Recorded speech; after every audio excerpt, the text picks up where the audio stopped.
தேர்தல் திருவிழா கோலம் கூட்டுக் கொண்டிருக்கின்ற இந்த வேளையிலே ஒரு உயரிய கருத்தை, இந்த மண்ணுக்கு தேவையான கருத்தை இறுதி செய்து அந்த கருத்தை மக்களிடம் பரப்புரை செய்யும் விதமாக தொடர்ச்சியான போராட்ட களத்திலே நாம் இருக்கின்றோம். பொதுக்கூட்டங்களுக்கு தேர்தல் நேரமாக இருக்கவே நமக்கு அனுமதி தர வருகிறார்கள். எனவேதான் அரங்க கூட்டங்களாக நடத்த வேண்டிய கட்டாயத்தில் நாம் இருக்கின்றோம். அன்பார்ந்த தோழர்களே, உங்கள் அனைவருக்கும் இனிய மாலை வணக்கம். இன்றைய தினம் தேர்தலிலே எத்தனையோ அணிகள் போட்டியிட்டாலும் இங்கே நாம் தேர்தல் அரசியலுக்கு அப்பாற்பட்டு நின்று தமிழ்நாட்டு விடுதலையை முன்னிறுத்துகின்ற இயக்கங்களாக, தமிழ்நாட்டு உரிமைகளை மீட்கின்ற இயக்கங்களாக, தமிழ்நாட்டு நலன் குறித்து பேசக்கூடிய நாம் இந்த இந்திய தேர்தல் அமைப்பிலிருந்து நாம் ஒதுங்கி இருந்தாலும் கூட இந்த தேர்தலிலே நாம் நம் கவனத்தை செலுத்த வேண்டியது அவசியமாகிறது.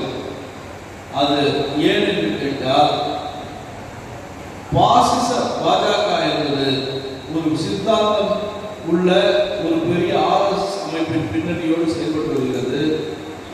அது தன்னுடைய கொடிய விஷக்கரங்களால் இந்த தமிழகத்தை கபலீகரம் செய்ய 100 ஆண்டுகளாக திட்டமிட்டு இப்பொழுது இங்கு அதிகாரத்தை பிடிக்க துடிக்கிறது, இங்கே காலூர துடிக்கிறது. தொடர்ச்சியாக நாம் பெரியார் மண், இங்கே எந்த மதவாத சக்திகளுக்கும் இடமில்லை என்று சொன்னாலும் கூட களத்திலே இங்கே RSS எப்பொழுதும் பல முகங்களை இங்கே பயன்படுத்தி காலூர முயற்சிக்கும். அது நாம் விடுதலைக்கு முன்பாக இருந்தால் கூட அது இந்திய தேசிய காங்கிரஸிலே பட்டேல் போன்றவர்களை தன்னகம் வைத்திருந்தது.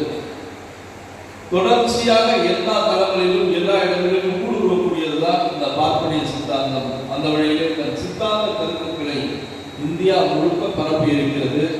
அதில் தமிழகத்திலும் நிறைய பரப்புரையாகவும் மட்டுமல்லாமல் பணம் கொடுத்து வாங்கி இங்கே சாதிய மதவாத கட்சிகளை தன்னக வைத்துக் கொண்டிருக்கிறது. இன்னைக்கு இந்த கூட்டமையை வச்சிருக்குன்னா எல்லாரையும் மிரட்டல் செய்தும் குறுக்கல் செய்தும் தன்னிடம் இருக்கக்கூடிய அமலாக்கத்துறை, வருமான வரித்துறை, தன்னிடம் இருக்கக்கூடிய அதிகார துறைகள் எல்லாம் வைத்து மிரட்டி அனைவரையும் தன்னகம் வைத்திருக்கிறது.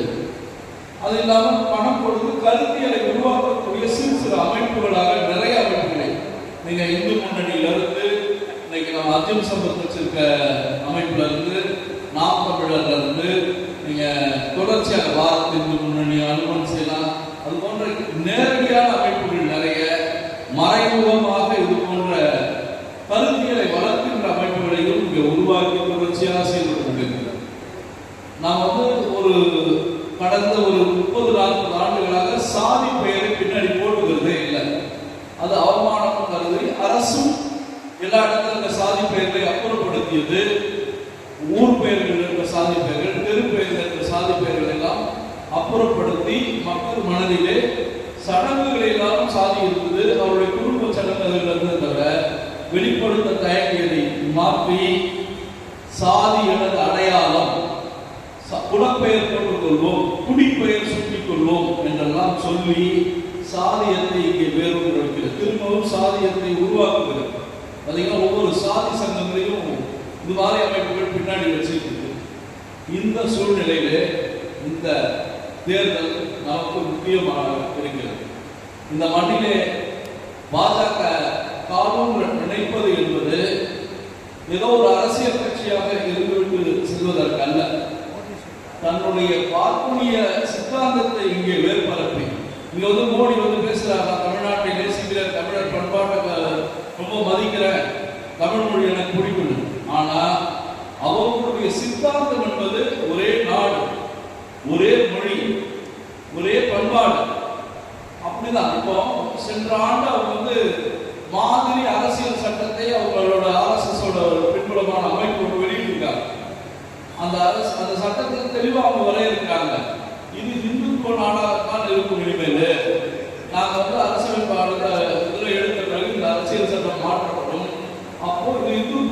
அறிவிக்கப்படும்.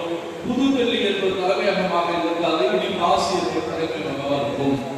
இங்க கிறிஸ்துவர்களும் இஸ்லாமியர்களும் வாழலாம், அவர்களுக்கு வாக்குரிமை கிடையாது. இதையெல்லாம் அவங்க முன்னோட்டமாக எல்லாத்தையும் அறிவிக்கிறாங்க. இங்க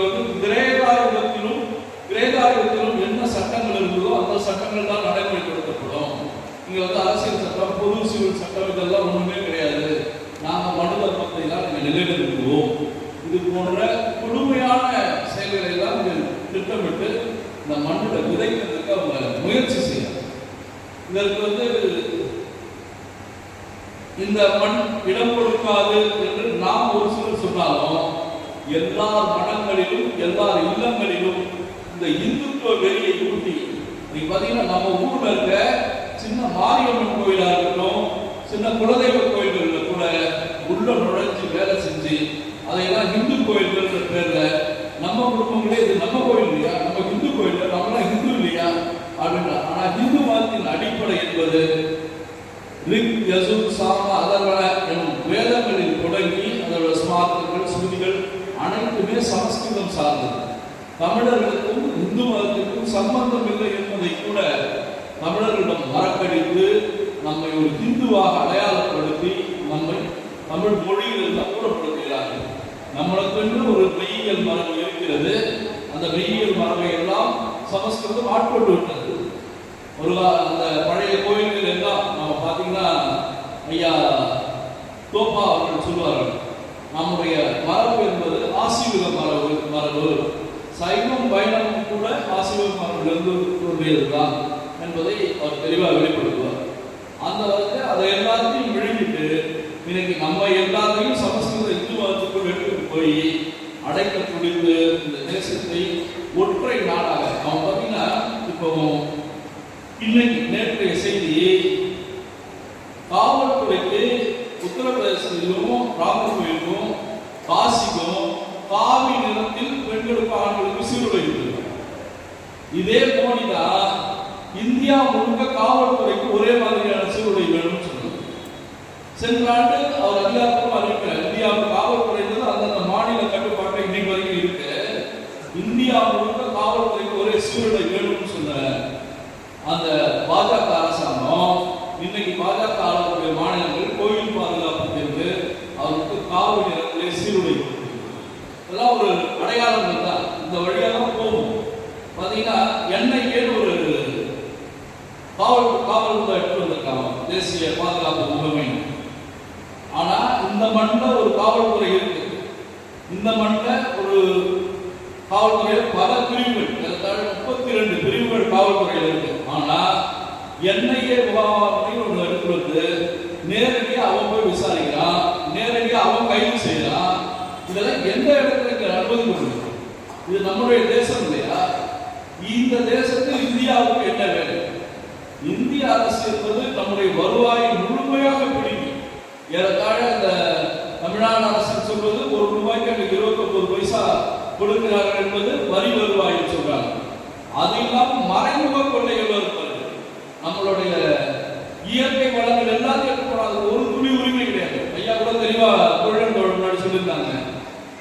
அந்த நிலக்கரி, நெய்வேலி நிலக்கரியே ஒரே காலத்துல அஸ்ஸாம்ல, குஜராத்ல எல்லாம் தொடங்கியிருக்காங்க. அவங்களுக்கெல்லாம் இன்னி வரைக்கும் 15% ராயல்டி அப்படின்னு சொல்ற காப்புரிமை கொடுக்கிறாங்க. இதுவரைக்கும் தமிழ்நாட்டில் ₹1 தரல. 2 மாவட்டத்தை என்எல்சி பெயரால் அழித்து விட்டாங்க. அந்த மின்சாரம் தமிழ்நாட்டுக்கு இலவசமாக கொடுக்குறாங்க, அதையும் நம்ம பணம் கொடுத்து தான் அவங்க என்எல்சி இருந்து. இப்படி தமிழ்நாட்டு இயற்கை வளங்களை அழித்து சுரண்டிட்டுனா முழுக்க எல்லா இயற்கை நிறுவனம், பெட்ரோலாக இருக்கும், எல்லா இயற்கை வளங்களையும் சொல்லிட்டான். இங்க நம்மளுக்கு ஜல்சக்தி, போன வாரம் பேசுற ஜல்சக்தி குழா கொடுக்குறேன். அந்த ஜல்சக்தி சார்பாக 4 மாதங்களுக்கு முன்பாக தமிழ்நாட்டில் எல்லா செய்தித்தாளையும் ஒரு இது வந்துச்சு, ₹10,000 நீங்கள் கட்ட வேண்டும் ஜல்சக்தி சார்பாக. உங்க வீட்டில் கிணறு இருந்தாலோ போர் போட்டிருந்தீங்களோ ₹10,000 கட்டணும். என்ன சொல்றான்? நிலத்தடி நீர் எனக்கு சொந்தம், நீ அதுக்கு பணம் கட்டி தான் எடுக்கணும், மீட்டர் பண்ணு. இதெல்லாம் அவங்களோட நீட் அஜெண்டா, அதாவது அவங்களோட செயல் திட்டம். இதையெல்லாம் செயல்படுத்தத்தான் நீங்க துணிக்கிறாங்க. இதெல்லாம் பாத்தீங்கன்னா ஒரு அரசியல் செயல்பாட்டுகள் அடிப்படையாக தமிழர்களை நம் போன்ற பிற்படுத்தப்பட்ட ஒடுக்கப்பட்ட மக்களை அவருடைய திட்டம். அவருடைய மனிதனும் தெளிவாக சொல்லுது, சூத்திரனுக்கு எதை கொடுத்தாலும் கல்வியை கொடுக்காதே என்று சொல்கிறது. ஆக இதெல்லாம் அதுக்காக தான் அவங்க எத்தனை போட்டித் தேர்வுகள். நம்ம தமிழ்நாட்டில் தான் கல்வித்துறை ரொம்ப சிறப்பாக இருக்கு. மருத்துவ கட்டமைப்பில் இந்தியாவுக்கு நாம 40 ஆண்டுகள் முன்னோட்டு தருவோம். அவன் சொன்னா 2050 நாம 1000 பேருக்கு 4 டாக்டர்ன்ற முறை எடுத்துருவாங்க. அது நம்ம இப்பவுமே இந்த முறைக்கு அவனும் 27 வருஷம் கல்வியோட இலக்கை நிர்ணயிக்கிறான். அந்த அளவுக்கு முன்னேறி போயிருக்கிற மாநிலத்தில் கல்விக்கு அவர் ஒரு ஸ்கேல் எடுத்து வராது. இந்த ஸ்கேல் படி தான் நடக்கணும். கல்வி முழுக்க முழுக்க தமிழ்நாடு அரசின் பட்டியலிலே அரசு தான் அதை முடிவு செய்ய வேண்டும் என்ற நிலைக்கு வர வேண்டும். தொடர்ச்சியாக தமிழ்நாட்டு உரிமைகள் ஒவ்வொன்றையும் அடுத்து போறாங்க. பத்திரப்பதிவுத்துறை கூட அவர் கையில் கொடுக்க முயற்சி செய்யறாங்க. முன்னாடி இந்த வணிக வரித்துறை ஒரு துறை இருக்குது, ரொம்ப சேர்ந்து தமிழ்நாடு அரசுக்கு நிறைய வருமானத்தை கொடுக்கக்கூடிய துறை. அந்த துறையை முழுமையாக அழித்து விட்டு அதை ஜிஎஸ்டி என்ற பெயரிலே வருமான வரித்துறை, இந்திய அரசின் வருமான வரித்துறைகளை எடுத்து போயிட்டான்.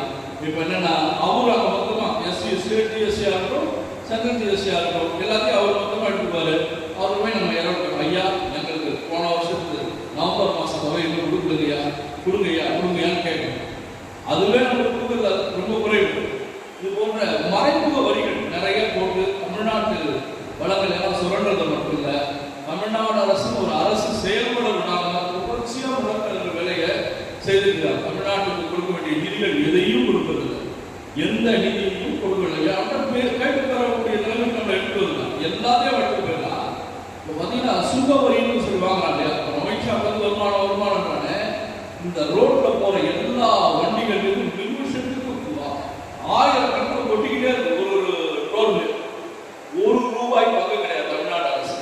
நம்ம ஊரு, நம்ம ரோடு, நம்ம வாகனம், நம்ம கொடுக்குற பணம் ₹1 தமிழ்நாட்டுக்கு அதுக்கு கணக்கு சொல்ல வேண்டிய தேவையில்லை.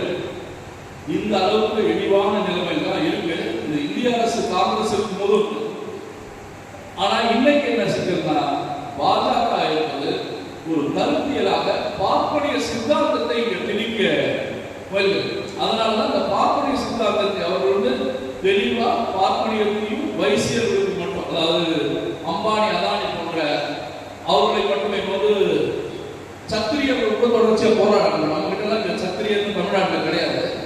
ராஜஸ்தான்ல சத்திரியர்களை இந்துக்கள் பட்டியலில் இது பண்ணக்கூடாது, அவங்களுக்கு உரிமைகள் எல்லாம் எடுக்கிறாங்க. அதனால ராஜஸ்தான் மாநிலத்தை பார்த்தீங்கன்னா சத்திரியர்கள், ராஜபுத்திரர்கள் என்று சொல்லக்கூடிய சத்திரியர்கள் பாஜக இந்தியா முழுக்க பெரிய கலவரத்தை சென்னையில கூட அவங்க பெரிய போராட்டம் பண்ணாங்க. அப்படி சத்திரியர்கள் கூட இல்லை, வெறும் வைசியர்களுக்கும் பார்ப்பனியர்களுக்கும் தான் இந்த 4 முறையில முழு உரிமை என்ற நிலையில எடுத்துக்கொண்டு இந்தியாவை அதானி அம்பானி போன்ற 20 பணக்காரர்கள் கையில கொடுப்பதற்கான முயற்சியை செய்கிறார்கள். அந்த முயற்சி அவர்கள் எடுத்தாலும் கூட இந்த மண்ணை பார்ப்பனியமயமாக்கி நம்முடைய கல்வி முறை அனைத்தையும் பார்ப்பனிய முறையாக்கி நம்மை ஒரு 200 ஆண்டுகள் 500 ஆண்டுகள் பின்னோட்டிக்கு இழுக்கக்கூடிய செயலை தொடர்ச்சியாக செய்து கொண்டிருக்கிறார்கள். எனவேதான் நாம் பாசிச பாஜகவை இங்கே எடுக்கிறோம். இந்த பாஜக இங்கே கால் கொள்ளுமானால் தமிழகத்தில் கால் கொள்வதற்கு முன்பாக பெரிய மத பிரச்சனைகளும் சாதிய பிரச்சனைகளும் இங்கே உருவாக்கி இங்கே அது உருவெடுத்து விட்டால் மக்களை பிளவுபடுத்தும், மக்களை நாம் இதுபோல சரிகள் சமானமாக வைக்காது. ஒரு 100 ஆண்டுகளுக்கு முன்பாக தமிழ்நாட்டில் இருந்தது போல நாம் சேரிகளாகவும் ஊர்களாகவும் பிரிந்திருப்போம். அனைத்து ஆண்டான் அடிமை முறை இங்கே உருவாகும். அதெல்லாம் நியாயப்படுத்தே சொல்றாங்க. அதுதான் தர்மம். அந்த தர்மம் என்ன சொல்றாங்க? தர்மம் காப்போம், இந்து தர்மம் காப்போம். இந்து தர்மம் மனு தர்மம் தான். மனு தர்மம் முறைப்படி வாழ்க்கை எல்லாம் சரின்றாங்க. அமித்ஷா சொல்றாரு. அவர்தான் இந்தியாவோட உள்துறை அமைச்சர். இவங்க கையில அரசை கொடுக்கக்கூடாது, இந்த மதவாத சக்திகளை விலக்கி அடிப்போம். மற்றபடி நமக்கு திமுகவோ காங்கிரஸையோ தூக்கி பிடிக்க வேண்டிய வேலையோ அவர்களுக்கு நாம் அவர்களை பாதுகாக்க வேண்டிய தேவையோ நமக்கு இல்லை. காங்கிரசும் பாதி பார்ப்பனிய சித்தாந்தம் கொண்ட கட்சிதான். இருந்தாலும் கூட இப்படி ஒரு கொடுமையான பாசிச கரங்களை கொண்ட இந்த பாஜகவை தமிழ்நாட்டில் வேறெடுப்போம். இந்த தேர்தலிலே ஒவ்வொருவரும் வீடு வீடாக செல்வோம். பாஜகவுக்கு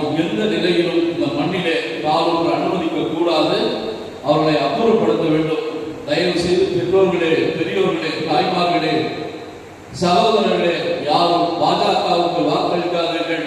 பாஜக என்பது தீய சக்தி, பாஜக என்பது தமிழ்நாட்டுக்கு எதிரி என்பதை வீடு வீடாக பரப்புரை செய்வோம்.